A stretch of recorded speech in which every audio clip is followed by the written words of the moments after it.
Okay, so today we have Royals, Rebels, and Pride discussing diversity in the school system. I am your moderator, Hannah Cochran, and here I have with me Lizzie Pettit. Hello. And here I have with me Perseus Stringfield. Hello. And they are going to be the experts on today's case of diversity. So ladies, Lizzie, you can go first. Why don't you tell me what diversity in an unacademic way, what does it mean to you? My understanding of diversity is that it's all of the different cultures and understandings of like what people believe who they are come together in one culture and try to live harmoniously. Okay, yeah, I love that. Do you think that there can be diversity within the same culture? Absolutely. Yeah, awesome. Could you expound on that a little bit? Like, do you think there's diversity between the sexes in a certain culture, or maybe even between girls and girls or boys and boys in the way they operate and the things they love? Well, ever since the beginning of time, people have been like integrating different cultures into one another. And so then once you integrate two cultures together, then you're going to have a different culture because you're making your own. Mm-hmm. And that just keeps evolving and evolving to where there's tons and tons of cultures. I love that because, you know, diversity to me almost sounds like the word divide, different, but in essence, dividing is really multiplying. I really love that explanation. Perseus, what would you say diversity means to you? I think for me, it's not only just the different races and ethnics and like cultures, but it's also the way they grow up. So like socioeconomically, like if they're growing up in like low advantage, like they don't have very much money, like they can be diverse in that too, because that makes them different in the way they're grown up, so they don't have the same opportunities as others. Exactly. I love that. Okay, so we're going to get on to our first prompt. We're going to talk about diversities in schools, and if each of you ladies could define diversity in an academic way for me, and then maybe provide some examples of how you have experienced diversity in schools and what you as an educator, how you would like to include diversity in schools. Perseus, why don't you go first? Okay, so my definition of diversity in the classroom is there are differences in social identity, age, race, socioeconomic status, gender identity, gender expression, sexual orientation, and disability, and their learning abilities. Right, okay. So, if you do mind sharing personally, what do you feel with that academic definition that maybe you have experienced in a classroom that makes you feel diverse from the rest of the population in the classroom? I think my main one is my socioeconomic status, because I didn't have very much money, so I didn't have, sorry, I don't know how to say it. It's okay. I didn't do all the, like, out-of-school events a lot of times. Extracurriculars. Yeah, and, like, the extra, like, learning opportunities, because we either didn't have the means. Right. Or, like, the time or transportation to do it. Right. So I think that's where I see diverse. Because I had to do more inside the classroom than I could with the other opportunities. Right. And as an educator, how do you think knowing what it feels like to come from socioeconomic diversity along with the other, gender, race, age, language, all those other things, as an educator, how would you want to foster a safe environment for a diverse class? I think I first wouldn't, make it known that they're... Right, I agree. Because that, for me, I found that embarrassing. Right, I did definitely. I did those little school packages, the bags of food, and I thought it was so embarrassing. So if, I wouldn't make it known to the classroom, but I would tell them and be like, okay, I can give you more personal time. Yes, I can do one-on-one time with you, especially, if you're not getting it. But, I won't just focus on only them for one-on-one. I like that. So I like that, keeping it diverse without actually singling out each individual component of diversity. Lizzie, what is your academic explanation of diversity, and in what ways have you experienced it, and how would you implement it as an educator? My definition is diversity in the classroom refers to differences in social abilities, a person's age, race, social, economic status, gender identity, gender expression, sexual orientation, disability, and nationality, all comprised in a person's identity. Our identities are international and overlapping, and many aspects of our identities change over time. Okay, so taking that academic definition, how have you personally experienced diversity in a classroom? I feel like everybody comes from different cultures, and in every classroom you're going to have the clique groups. Like certain people want to hang out with certain people. Right. And I feel like that's in every school, everywhere. Right. And I feel like that's the main one that you can see at any point. I agree with that. I feel like that is a very prominent. I mean, we even see that in movies where different groups group together and then people get isolated. Personally, for me, as someone with physical disabilities, I definitely understand that component of diversity because it can be like the other day I had to sit on the floor of a class. And then I stood up and my heart rate was 130, because I have POTS, which is a difficult thing to deal with because that's the kind of thing that you're diverse from the rest of the population, but it's very evident whenever you have symptoms. And I think something for me that I have experienced is teachers not understanding that just because I'm having a medical issue doesn't mean that I need you to draw the entire class's attention to that issue. Just like you said, if you're having a socioeconomic issue, I don't need everyone to watch you help me, maybe figure out how to do that in a more inconspicuous way. So I really love those definitions. Let's go to our next point. Let's talk about historical trends in diversity. If you could just touch on student demographics and how teaching has evolved with the student demographics and teaching diversely in and of itself, maybe with learning disabilities, things like that. Lizzie, why don't you go first? Well, my first thought whenever you think of diversity is in history, you're going back to segregation. It was the two different cultures were segregated into different schools, and then laws passed, and then suddenly they were in the same school, and then you were dealing with a lot of diversity within the students and how they grew up, how they live, how their social economic status is, and so that's just a huge part of history where a lot came into play and a lot of the social diversity started. Right, I agree with that. I think that's monumental. And also, schools where used to it would be a school for the blind, a school for the deaf, this and that. And, it's like, oh, we're working on it. We're making schools for them instead of learning how to integrate them into schools. Like now we have for deaf students,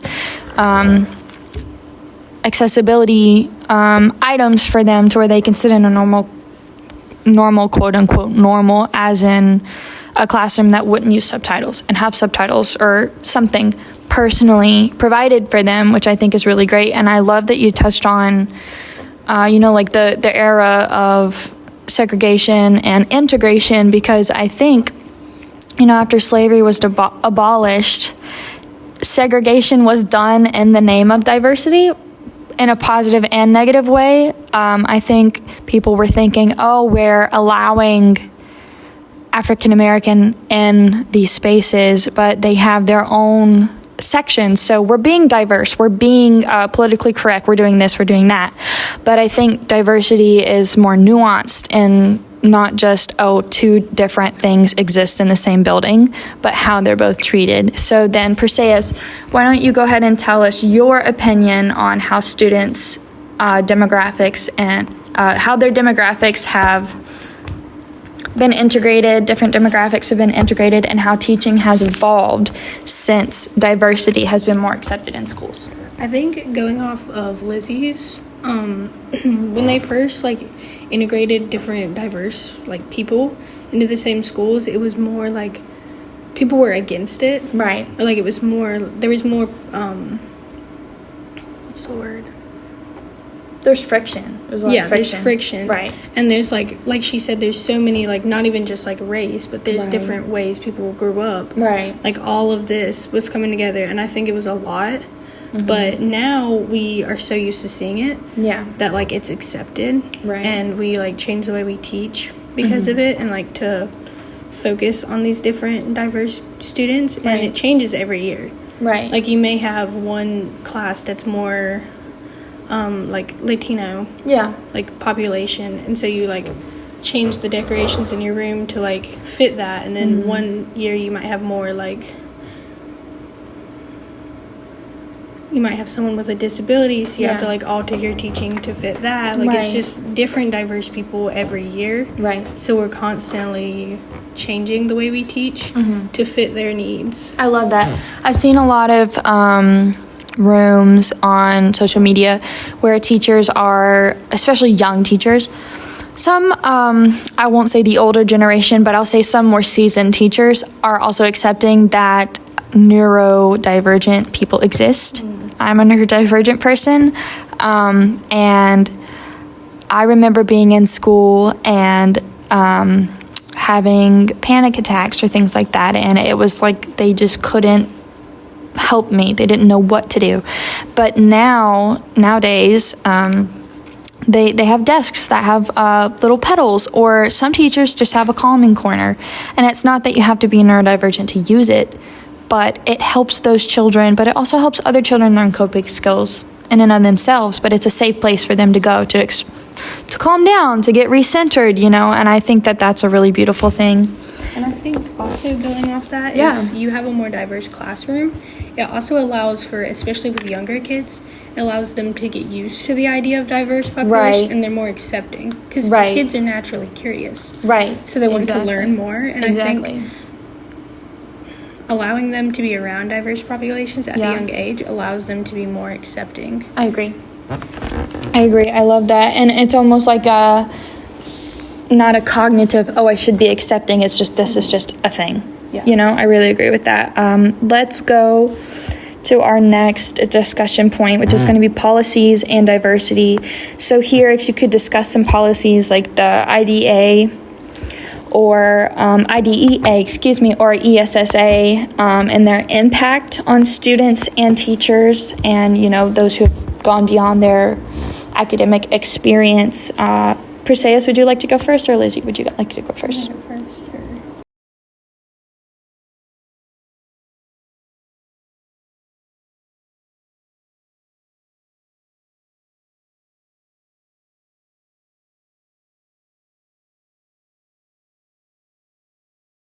Okay, so I looked at the Leandro plan policies. Okay. And with his policies, he focused on socioeconomic status of students. Right. So a few that I saw was the increasing overall funding of schools, because it's shown that if you improve like the funding, like if you increase the funding, it improves academic outcomes. Right. And attainment boost, lifetime earnings, improve intergenerational social mobility, specifically for students of low-income families and students of color. Right. So they plan to increase it by more than 40%. Amazing. I love that. To build off of that, I have seen, it's not in policy yet, but it's been proposed in America. I know in Canada it's already a law where students can use school vouchers, to where if, say there's a student who lives in I think it's labeled Title I school, and they'd like to go to a different school in a different county. You know, your education shouldn't be defined by your zip code. And so they're thinking about giving children school vouchers, to where as long as they can provide themselves the transportation to get there, they can go to any school they choose, which I think is a magnificent thing. Some people have raised the question, does that have racist underlying currents, because there are some who do not have access to transportation, and I don't really think that that would be a racist connotation. I think it would be a socioeconomic problem. But as someone else pointed out, children ride the bus system. There are many different forms of public transportation. There's carpooling. There are so many different ways that we could find a way for these children to safely get to school. So I don't really think that the idea in and of itself has some kind of moral discrepancy. I think it's about working on a way to get the children to education that they deserve, because some of the issues with lower income schools, I hate to say, is that there are some teachers that do not care because they're not getting the funding and they've given up. And so their education, the children are suffering, and it's not that, oh, well, that's a low income school, so we should look down on it. But it is true that there are teachers that don't care out there in good schools and wealthier schools and less wealthy schools. And I think the children should have the option to choose where they want to go, especially if it's public and not private. They should be able to go wherever they want to go. I really believe in that, and I think that we should fight for a way for these children to have access to that. Lizzie, do you want to talk about the policies that you researched? Yes, so I researched the IDEA and the ESSA. The IDEA is the Individuals with Disabilities Education Act. It ensures that students with disabilities will receive free public education. It's tailored to each of the students' needs with what their disabilities is, and it provides services in the schools if they needed like therapy of any kind, like speech or occupational. They will help with that within the schools. Wow. And the ESSA is the Every Student Succeeds Act. Okay. And that came into play when the NCLB was removed, and it provides flexibility to set students' education goals. Right. It requires schools to track the performances on those racial groups, minorities, and then different learners. Right.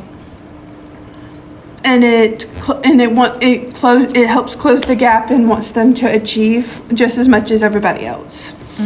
And it encourages programs like ESL and other programs within the schools are greatly appreciate and are able to use this act to encourage their program. I love that. I really love that we're focusing on not necessarily, I feel like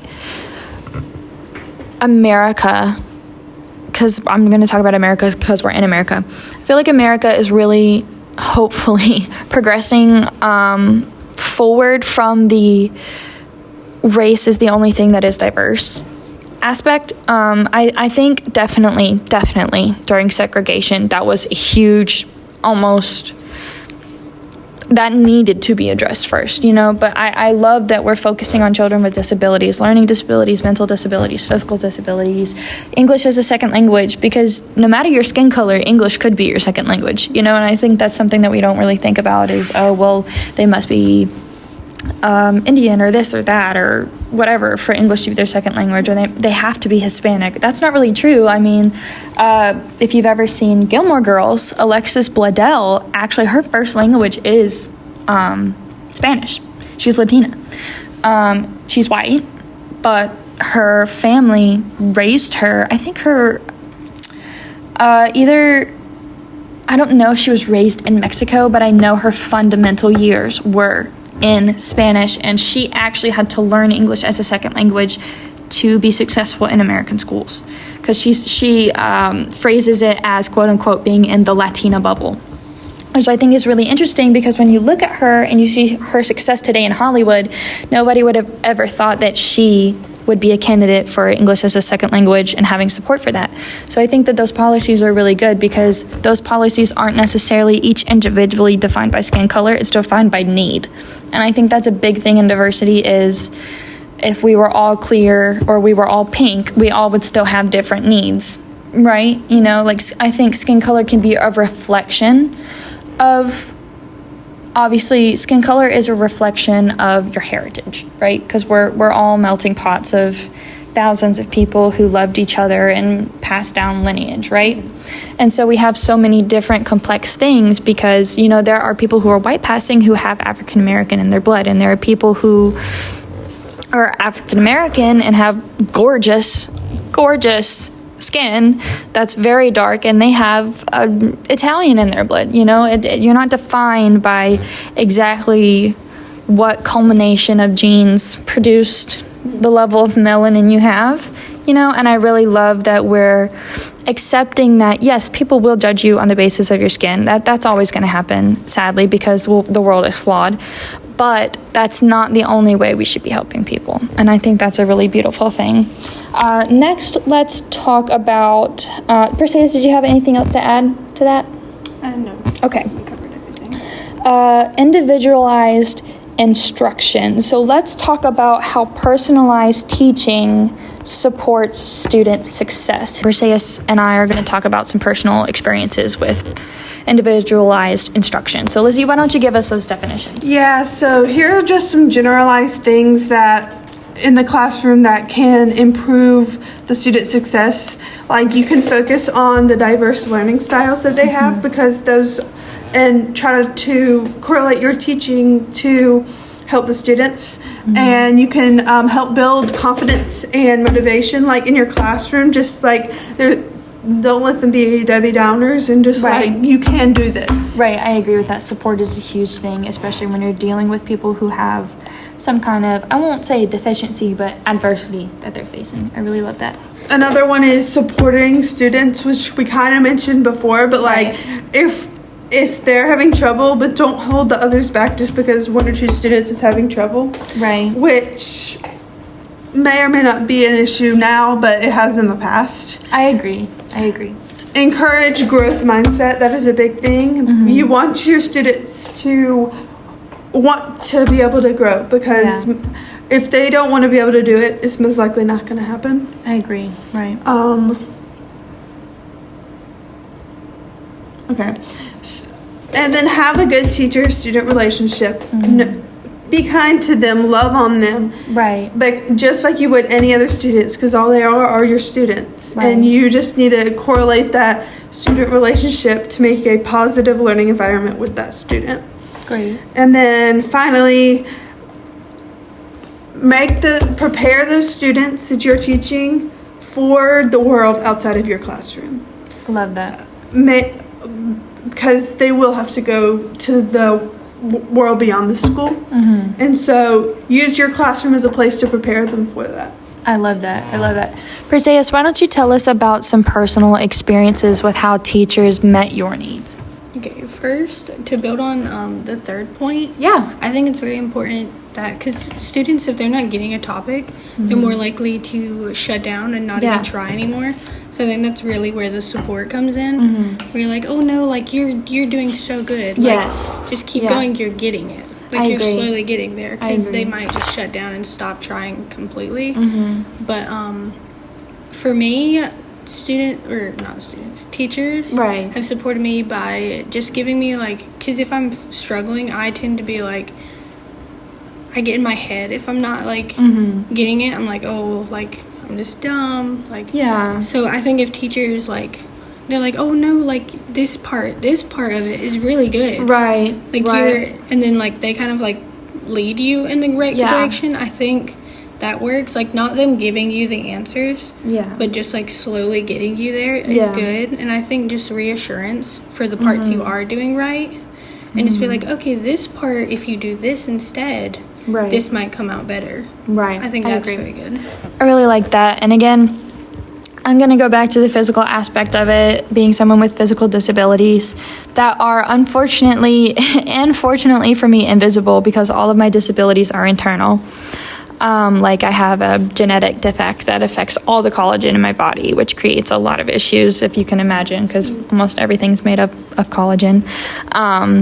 And like, I have MCAS that creates random allergic reactions and all of these great things. Something that's been really great for me is like the disability center here, because I can take tests there. And you might think, well, it's not like you don't have a quote unquote learning disability, so why would you ever need that?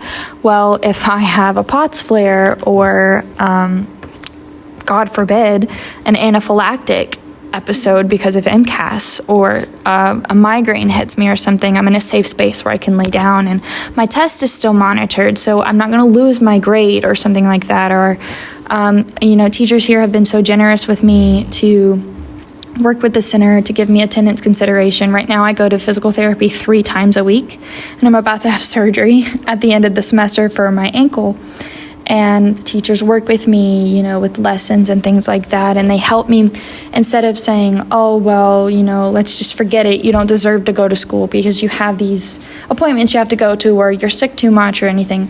They work with me and they see that I'm trying, and I do show up for class even if I don't feel well.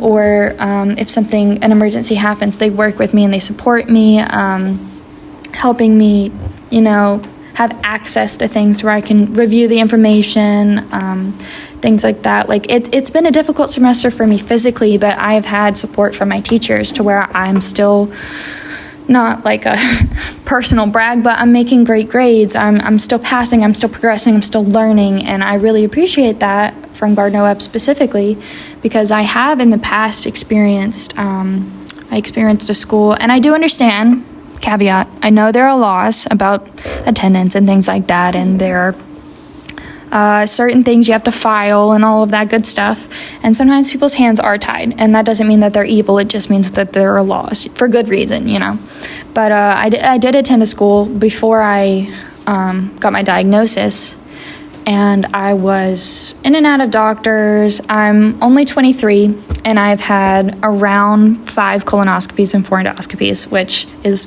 crazy for a 23-year-old. Most of that was happening when I was at this other school. I was starting to get sick and presenting my symptoms and everything, and the school didn't know how to help me. And so my senior year, I was told, you're going to miss this trip because you're sick and it's inconvenient for other people. Instead of saying like, hey, why don't you have a parent go with you that can be your buddy, take care of you, this and that.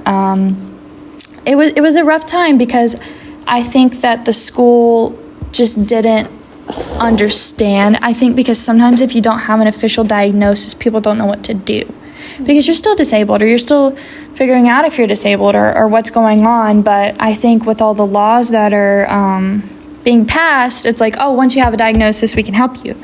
But, sickness isn't a cut and dry thing. It really isn't. And it's the same sometimes with mental disabilities or learning disabilities as well, or even physical disabilities that you think you have under control. And there's no shame or no hate to that school because, again, we're all human, and sometimes we don't know how to handle things.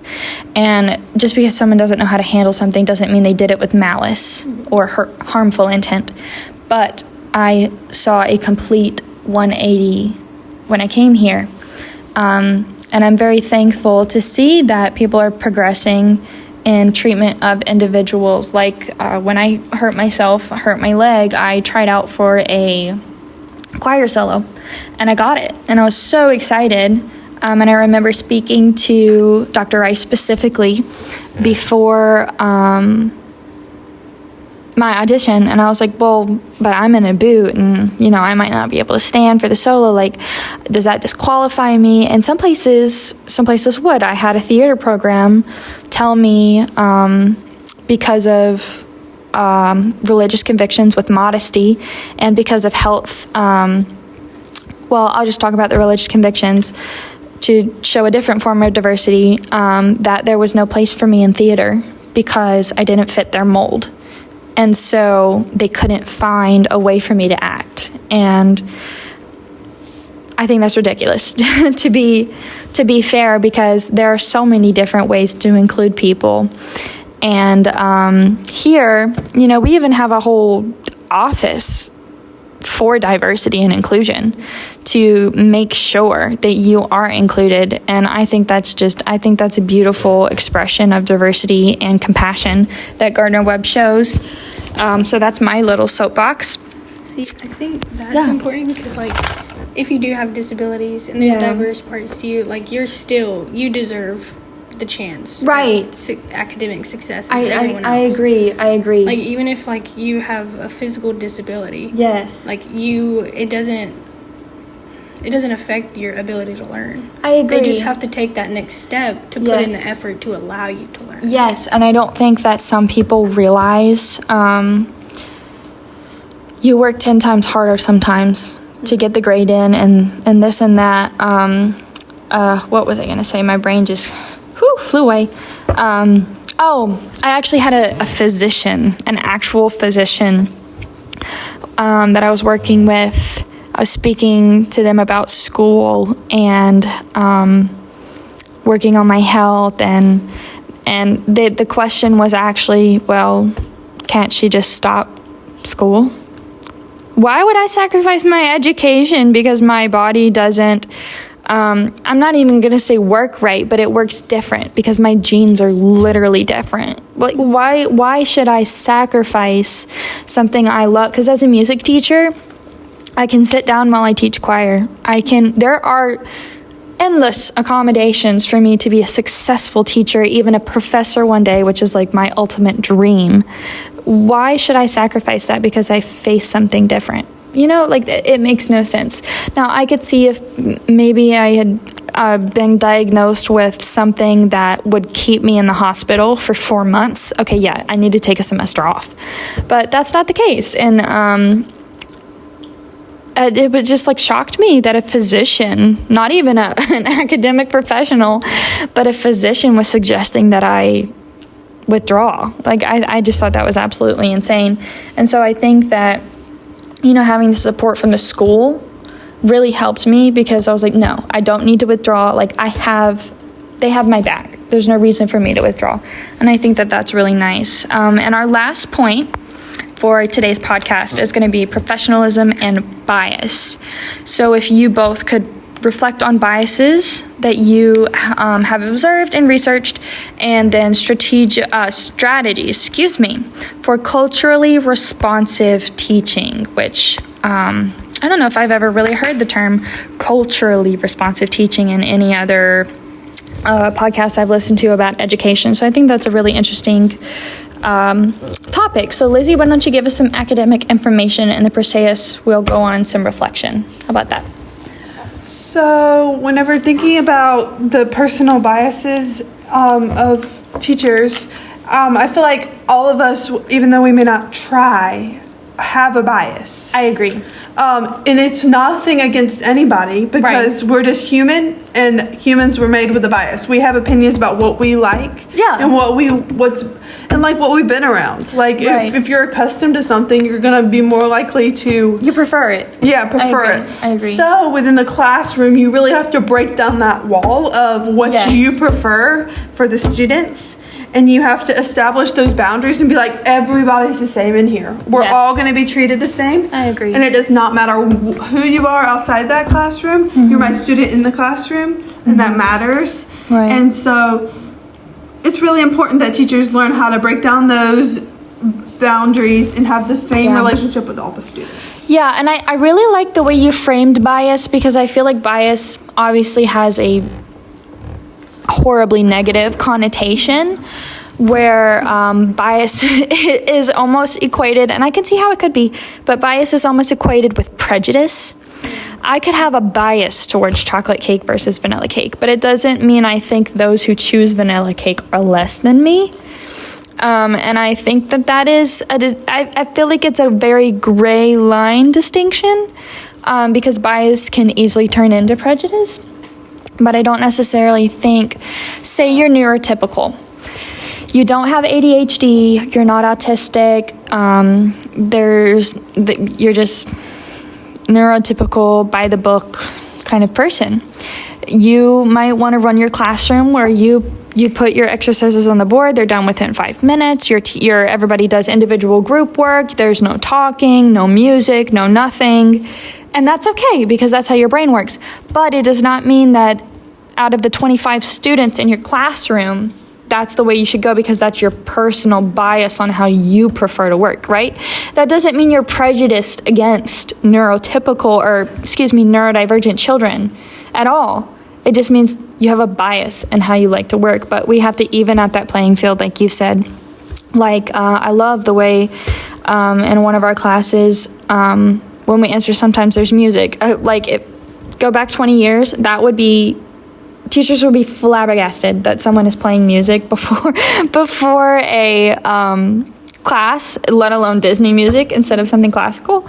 But it calms the students down.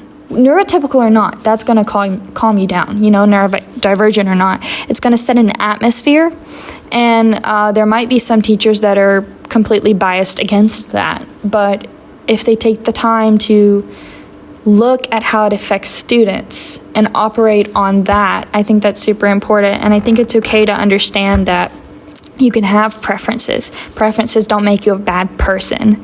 But when you push your preference on someone else, you're not even a bad person, but at that point you're acting selfishly, right? Because I think there's a huge difference too in this whole debate that's kind of surrounding the country on you think this way, I think this way. Whether that's politics, whether it's religion, whether it's however you choose to, you're vegan or you eat meat. People are like, everything is so polarized. Well, you're bad because you disagree with me. No, you just disagree with me. I mean, now if you're like, I like to kill people, I don't like to kill people, we can see that there's a moral line there. Like, it's just an extreme comparison, but I think it's really important to acknowledge that preferences don't make you evil. And even if you have pushed your preference on someone in the past, it doesn't make you horrible. It makes you human. But when you kind of lean into that not so great territory is when you acknowledge you've done it and you don't care, right? So I think as teachers, we have to be able to admit maybe we've, in our Sunday school classes, pushed our preferences on how it should be run instead of maybe what's best for the kids, and be humble enough to admit you've done it and gracious enough to forgive yourself and to move on. So Perseus, what would be maybe, give us an example of a classroom where you feel like you could tell maybe the instructor had some sort of bias, whether it was towards functioning the class in a certain way or media versus no media. I've experienced classes where no technology was allowed, but technology makes it easier for me to get my thoughts out. So, like, what have you experienced? I think one of the biases I've noticed is teaching style, or not teaching styles, learning styles. Yes. Like if you're a physical learner, or like based on, not physical, visual learner. Right. Based on the other ones. That like teachers, they don't change the way they teach. They don't incorporate all of the different learning styles. They just do their learning style. And I feel like that affects the way some students learn, because not all students are visual learners. Right. While there is a higher percentage, about, I think it was 60% are visual learners. But I think it's important to incorporate all the learning styles. Awesome. I love that. Well, I think this has been a very productive conversation. We have had Lizzie with us. Hi. We've had Perseus with us. Hello. And I'm your host, Hannah Cochran, and this has been Royals, Rebels, and Pride.